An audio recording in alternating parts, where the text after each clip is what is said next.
ఓం గంగణపతే నమ ఐం సరస్వత్యే నమ శ్రీమాత్రే నమ క్రీం క్రీం మహాకాళికాయ నమ ఓం నమ శివాయ శివాయ గురువే నమ ఓం నమ భగవతే అరుణాచలేశ్వరాయ నమ శ్రీరామ జయ రామ జయ జయ రామ రామాయ నమో నమ ద్రాం దత్తాత్రేయాయ నమ క్లీం కృష్ణాయ గోవిందాయ గోపీజనవల్లభాయ శ్రీకృష్ణ పరబ్రహ్మణే పరంజ్యోతిషే నమో నమ క్రీం మహాకాళికాయ నమో నమ జయ గురు దత్తాత్రేయాయ నమ శ్రీ బగలాముఖి దేవ్యే నమో నమ.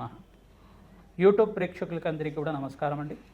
నేను పాలపర్తి గురునాథ శర్మ జ్యోతిష్యం వాస్తు సిద్ధాంతిని మీకంతా కూడా ఈ యొక్క గ్రహాల యొక్క స్థితిగతి కలియిక వాటి ప్రభావం అంతా కూడా జ్యోతిష్య శాస్త్ర ప్రామాణికంగా అంతా కూడా విశ్లేషణ చేయడం జరుగుతుంది. ఈ రోజున మనం చెప్పబోయే టాపిక్ ఏంటిదంటే ప్రధానంగా శనీశ్వరుడి యొక్క కారకత్వాలంతా కూడా విశ్లేషణ చేయడం జరుగుతుంది. ప్రధానంగా శనీశ్వరుడి యొక్క దోషాలంతా కూడా ఏ రకంగా ఉంటాయి మేషాది ద్వాదశ రాశుల వాళ్ళకి జన్మజాతకం ప్రకారంగా. ప్రధానంగా చూసుకుంటే శనీశ్వరుడు అంతా కూడా కర్మఫలదాతగా చెప్పడం జరుగుతుంది. శనీశ్వరుడు అంతా కూడా ఏలనాటి శని ప్రభావాన్ని ఇవ్వడం అనేది జరుగుతూ ఉంటుంది. ప్రధానంగా చూసుకుంటే ప్రతి ఒక్క జాతకుడికి అంతా కూడా జాతకరీత్యా కానీ గోచారరీత్యా శని సంచారం మేరకి ఏలనాటి శని ప్రభావం అనేది ఉంటుంది.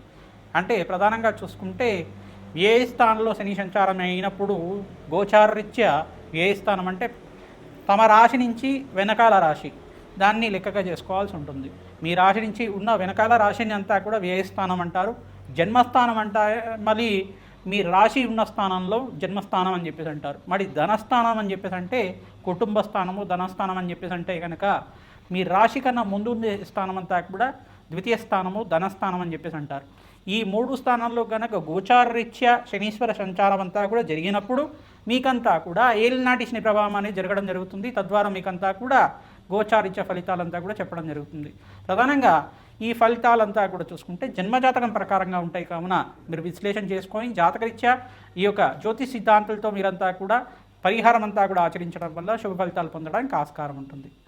ప్రధానంగా గోచారరీత్యా శనీశ్వర సంచారం మేరకి ఇంతకుముందు చెప్పిన విధానంగా అంతా కూడా మీకు గ్రహాల యొక్క గోచారరీత్యా శనీశ్వరుడి యొక్క గోచార సంచారం మేరకు మాత్రమే ఏలినాటి శని ప్రభావం అనేది 7.5 సంవత్సరం వరకు ఉంటుందన్నమాట. ప్రతి ఒక్క జాతకుడికి అంతా కూడా 2 సార్లు కానీ కొన్ని మంది జాతకులకి కనుక ఈ యొక్క వాళ్ళ ఆయుష్ ప్రమాణం బట్టి 3 సార్లు కూడా రావడం జరుగుతుంది.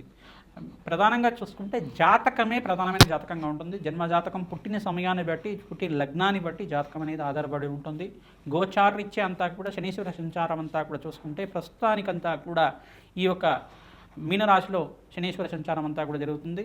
ప్రధానంగా ఏలినాటి శని ప్రభావం అంతా కూడా చూసుకుంటే ఈ యొక్క మేషాది ద్వాదశ రాశుల వాళ్ళకి ప్రధానంగా మేషరాశి జాతకులకి ఏలినాటి శని ప్రభావం అనేది ఉన్నది.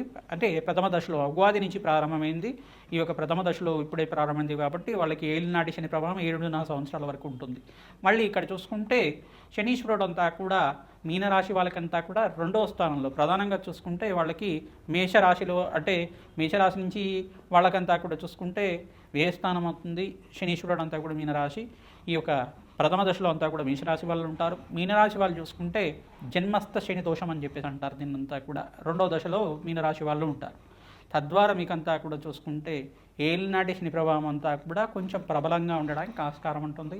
ఎటువంటి భయాలు అంతా కూడా పెట్టుకోవాల్సిన అవసరం లేదు. శనీశ్వరుడు అంతా కూడా ప్రశాంతమైన చిత్తంతో భగవంతుడు ఆరాధన చేసిన వాళ్ళకి, శ్రీరాముడి ఆరాధన చేసిన వాళ్ళకి ప్రధానంగా శ్రీరామచంద్రస్వామి యొక్క నామస్మరణం మాత్రం చేతిని శ్రీరామ జయ జయ రామ రామ అనే నామాన్ని అంతా కూడా స్మరించర మాత్రం చేతిని సకల గ్రహదోషాలు నివారణ అవుతాయి, పటాపంచలు అవుతాయి. ప్రధానంగా కోటి యజ్ఞాల ఫలితాలు ప్రధానంగా అగ్నిష్టోమ, వాజపన, శాంతపన, బ్రహ్మయజ్ఞాది, శతశాస్త్ర, అశ్వమేధ యాగాదులు కోటి యజ్ఞాల ఫలితం అంతా కూడా భగవంతుడి నామస్మరణ మాత్రం చేతనే వస్తూ ఉంటాయి.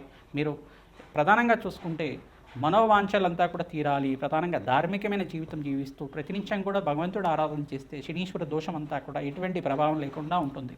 ధార్మికమైన జీవితం జీవించాలి. ధర్మపదంగా జీవితాన్ని జీవించడానికి ప్రయత్నం చేయాలి. ప్రతి విషయంలో కూడా ధర్మపదంగా జీవితాన్ని నడవడిక అనేది ఉంటే కనుక అమ్మవారి అనుగ్రహం వల్ల మీకు అంతా కూడా మంచి జరగడానికి ఆస్కారం ఉంటుంది. సకల గ్రహదోష నివారణకంతా కూడా మీకు పరిష్కారం చెప్పడం జరుగుతుంది. ప్రధానంగా ఈ యొక్క మీనరాశి వాళ్ళకి 2వ దశలో ఉంటుంది. కుంభరాశి వాళ్ళకంతా కూడా 3వ దశలో ఏలినాటి శని ప్రభావం అనేది ఉంటుంది. ఈ గ్రహదోషాలంతా కూడా నివారణ అవ్వాలి అంటే కనుక ప్రధానంగా కాలభైరవ స్వామి ఆరాధన విశేషంగా చేసుకుంటూ ఉండాలి. ప్రతినిత్యం కూడా ప్రతి మాసంలో మీరు పౌర్ణమి లేదు అమావాస్య వేళల్లో కానీ, మరి అష్టమి నవమి తిథుల్లో కానీ, ప్రధానంగా శనివారం వేళల్లో కానీ రావి చెట్టు, వేప చెట్టు ఉన్న ప్రాంతం దగ్గర ఈ యొక్క నువ్వుల నూనెతో దీపారాధన చేసి అక్కడ పిప్పలాద ఋషి ప్రోక్త శని స్తోత్రం అనే స్తోత్రం ఉంటుంది. ఆ స్తోత్రాన్ని అంతా కూడా ప్రతినిత్యం కూడా పఠనం చేసుకోవడం, పిప్పలాద ఋషి యొక్క నామస్మరణ మాత్రం చేతిని ఏలినాటి శని ప్రభావం అంతా కూడా నివారణ అవుతుందని చెప్పేసి వరమించారన్నమాట. ఈ యొక్క తద్వారా పిప్పలాద ఋషి యొక్క చరిత్రనంతా కూడా పారాయణం చేసుకోవడం, వెంకటేశ్వర స్వామి వారికి ఆరాధనతో మీరు పిండి దీపారాధన అంతా కూడా ఆచారం మేరకి మీకు అదంతా కూడా ఇంట్లో పిండి దీపారాధనంతో చేసి వెంకటేశ్వర స్వామి వారి యొక్క నామస్మరణ చేసుకోవడం, గోవిందనామాలు కానీ అష్టోత్తరనామాలు కానీ తులసిమాల సమర్పించి అంతా కూడా తులసితోటి అష్టోత్తరనామాలంతా కూడా ఆచరించడం వల్ల ఏలినాటి శని ప్రభావం పోతుంది. తద్వారా మీకు అంతా కూడా ఆనందమైన జీవితం జీవించడానికి అష్టైశ్వర్య ప్రాప్తి కలగడానికి ఆస్కారం ఉంటుంది. కర్మఫలదాత శని అంతా కూడా ప్రధానంగా చూసుకుంటే శనిశ్చరాయ నమః, నిదానంగా నరిచేవారు అని చెప్పేసి, మందగమనుడు అని చెప్పేసి చెప్తారు. ఛాయా మార్తాండ సంబోధుడిగా చెప్పడం జరుగుతుంది. న్యాయ నిర్ణేతగా, న్యాయ ఫలదాతగా, కర్మ ఫలితాన్ని అనుభవించే విధంగా చేయడం జరుగుతుంది. శనీశ్వరుడు అంతా కూడా ప్రధానంగా చూసుకుంటే ధర్మపదంగా జీవితం జీవించే వాళ్ళకి ఎటువంటి దోషాలంతా కూడా లేకుండా చేస్తారు. రాజునంతా కూడా వాళ్ళ ధార్మికమైన జీవితం అంతా కూడా ఏ రకంగా ఉంది, ధర్మపదంగా జీవిత విధానం ఉందా లేదా, వీళ్ళు జీవితంలో అంతా కూడా ఎటువంటి శ్రేయస్సు కోరుకుంటున్నారు, ప్రధానంగా మానవాళికంతా కూడా ఎటువంటి శ్రేయస్సు చేస్తున్నారు అనేది రాజు యొక్క జీవిత విధానాన్ని బట్టి ఉంటుంది. ఈ యొక్క రాజునంతా కూడా పరీక్ష పెడుతుంటారు. తద్వారా మీకంతా కూడా మానవాళికి శ్రేయస్సు ఏ రకంగా జరుగుతూ ఉంటుంది. శనీశ్వరుడు అంతా కూడా మానవాళి మీద కూడా తమ యొక్క శక్తిని అంతా కూడా వక్రదృష్టిని కావచ్చు, ఏలినాటి శని ప్రభావం వల్ల కావచ్చు, కర్మ ఫలితాన్ని అనుభవించే విధంగా చేయడం మాత్రం చేస్తుంటారు. ఎప్పుడైతే కనుక భగవంతుడు ఆరాధన, శనీశ్వర అభిషేకాలంతా కూడా ఆచరిస్తూ ఉంటాం, పరమేశ్వరుడు అభిషేకాలంతా కూడా ఆచరించడం వల్ల సకల గ్రహదోష నివారణ అవుతుంది. మీరు చేసుకున్న కర్మ ఫలితాన్నంతా కూడా దుష్కర్మలు ఏమైనా పూర్వజంలో చేసుకుని ఉంటాయి, తెలిసి కానీ తెలియకుండా కానీ సకల గ్రహదోష నివారణ జరుగుతుంది, సకల పాప విముక్తి అవుతుంది, సకల పాపాలంతా కూడా పటాపంచలు అవ్వడానికి ఆస్కారం ఉంటుంది. ఈ యొక్క స్తోత్రాలంతా కూడా పఠనం చేసుకుంటూ ఉండాలి. శనీశ్వర ఈ యొక్క కవచాన్ని ప్రతినిత్యం కూడా పారాయణం చేసుకోవడం, హనుమత్ కవచాన్ని పారాయణం చేసుకోవడం వల్ల, ప్రధానంగా సుందరాకాండ పారాయణం అంతా కూడా ప్రవచనంలాగా ప్రతినిత్యం కూడా వినడం వల్ల తద్వారా మీకంతా కూడా శనీశ్వర దోష నివారణ జరగడానికి ఆస్కారం ఉంటుంది. ప్రధానంగా బాలకాండని, రామాయణంలో బాలకాండనంతా కూడా వినడం వల్ల మీకు సకల గ్రహదోష నివారణ అవడానికి ఆస్కారం ఉంటుంది. సీతారాముల కళ్యాణ ఘట్టానంతా కూడా ప్రతినిత్యం కూడా పారాయణం చేసుకోవాలి. ప్రధానంగా సీతారాముల కళ్యాణం అంతా కూడా ఏ రకంగా జరిగిందని ప్రవచనంలాగా వింటూ ఉండడం వల్ల ఏలినాటి శని ప్రభావం అంతా కూడా నివారణ అవుతుంది, సంతాన అభివృద్ధి కలుగుతుంది, సత్సంతాన యోగం కలుగుతుంది, శీఘ్ర కళ్యాణ యోగం కలగడానికి ఆస్కారం ఉంటుంది, వంశాభివృద్ధి కలగడానికి ఆస్కారం ఉంటుంది, అష్టైశ్వర ప్రాప్తి కలగడానికి ఆస్కారం ఉంటుంది. ఇటువంటి పారాయణాలు చేసుకోవడం వల్ల అష్టైశ్వర ప్రాప్తి కలుగుతుంది. తిలహోమం అనేది చేస్తూ ఉంటారు ప్రధానంగా పురుష సూక్త విధానంగా, మూలమంత్ర సహితంగా ఈ యొక్క కాలభైరవ శాంతి హోమాది కార్యక్రమాలు కానీ, ప్రత్యంగరాదేవి హోమాది కార్యక్రమాలు కానీ, ప్రధానంగా మహాకాళి మూలమంత్ర సహితంగా కాలభైరవ శాంతి హోమాది కార్యక్రమాలు కానీ, దత్తాత్రేయ శాంతి హోమాది కార్యక్రమాలు కానీ ఆచరించడం వల్ల ఏలినాటి శని ప్రభావం అంతా కూడా నివారణ అవ్వడానికి ఆస్కారం ఉంటుంది. ప్రధానంగా హనుమతారాధనలో భాగంగా ప్రతినిత్యం కూడా సింధూరాభిషేకాది కార్యక్రమాలు, వడమాల సమర్పించడం, నాగవల్లి దళార్చన పూజ అంతా కూడా ఆచరించడం, అరటి పళ్ళంతా కూడా స్వామివారికి నివేదన చేసి, అరటి పళ్ళతో అష్టోత్తరనామాలు సహస్రనామాలతో చేసి ఆ అరటి పళ్ళంతా కూడా స్వామివారికి నివేదన చేసి ఆ అరటి పళ్ళతోటి హోమానంతా కూడా ఆచరించడం, మూలమంత్ర సహితంగా శ్రీరామ మూలమంత్ర సహితంగా హనుమత్ మూలమంత్రంతో సంపుటితం చేసుకొని హోమానంతా కూడా ఆచరించి ఆ అరటి పళ్ళంతా కూడా నివేదన చేసిన అరటి పళ్ళని కూడా భక్తులకి పంచడం వల్ల మీ జాతకరీత్యా ఉన్న సకల గ్రహదోష నివారణ అవుతుంది. మన్యసూక్త పారాయణం ఆచరించాలి, తద్వారా పవమాన సూక్త పారాయణం ఆచరించడం వల్ల సకల గ్రహదోష నివారణ అవుతుంది. తద్వారా అష్టైశ్వర ప్రాప్తి కలగడానికి ఆస్కారం ఉంటుంది.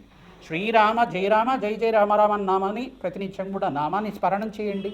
తద్వారా నామస్మరణ చేసుకుంటూ హనుమత్ ఆలయంలో ప్రదక్షిణాలు చేయడం, ప్రధానంగా శ్రీరామచంద్ర స్వామి ఆలయంలో కూడా ప్రదక్షిణాలు ఆచరించడం, ప్రతినిత్యం కూడా నవగ్రహాలకి 27 ప్రదక్షిణాలు చేయడం వల్ల మంచి పుణ్యం కలుగుతుంది, సకల గ్రహదోష నివారణ అవుతుంది. ఏలినాటి శని ప్రభావం, అర్ధాష్టమ శని ప్రభావం అంతా కూడా నివారణ అవడానికి ఆస్కారం ఉంటుంది.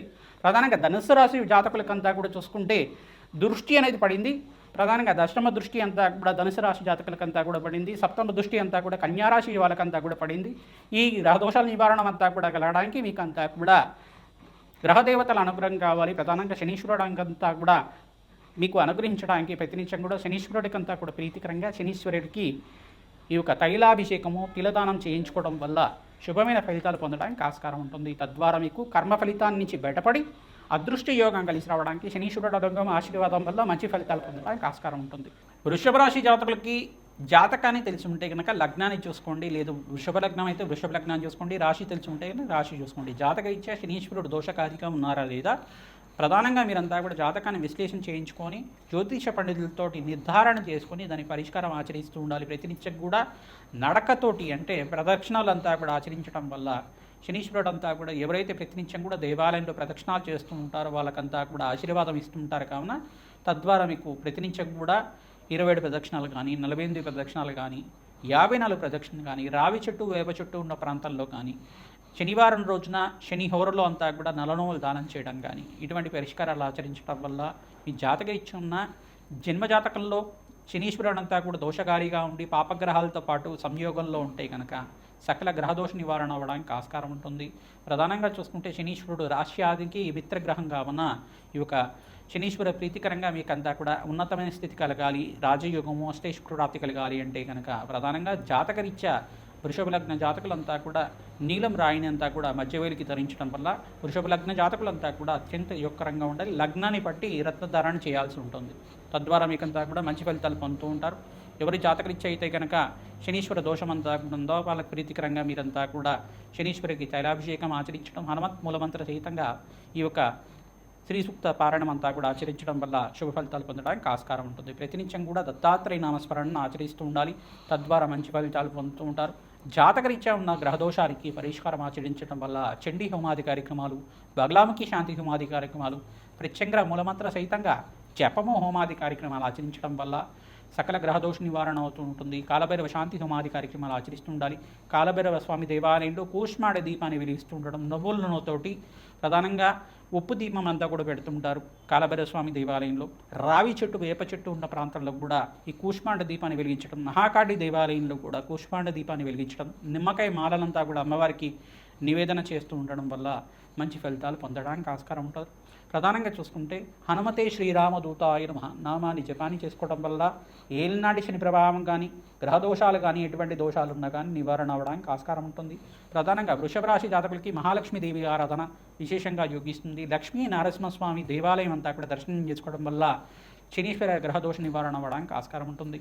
శనివారం రోజున ప్రతినిత్యం కూడా అభిషేకాలు కార్యక్రమాలంతా కూడా శనీశ్వర వారి ప్రీతికరంగా తైలాభిషేకం ఆచరించడం వల్ల మంచి ఫలితాలు పొందుతారు. శ్రీమాత్రే నమః.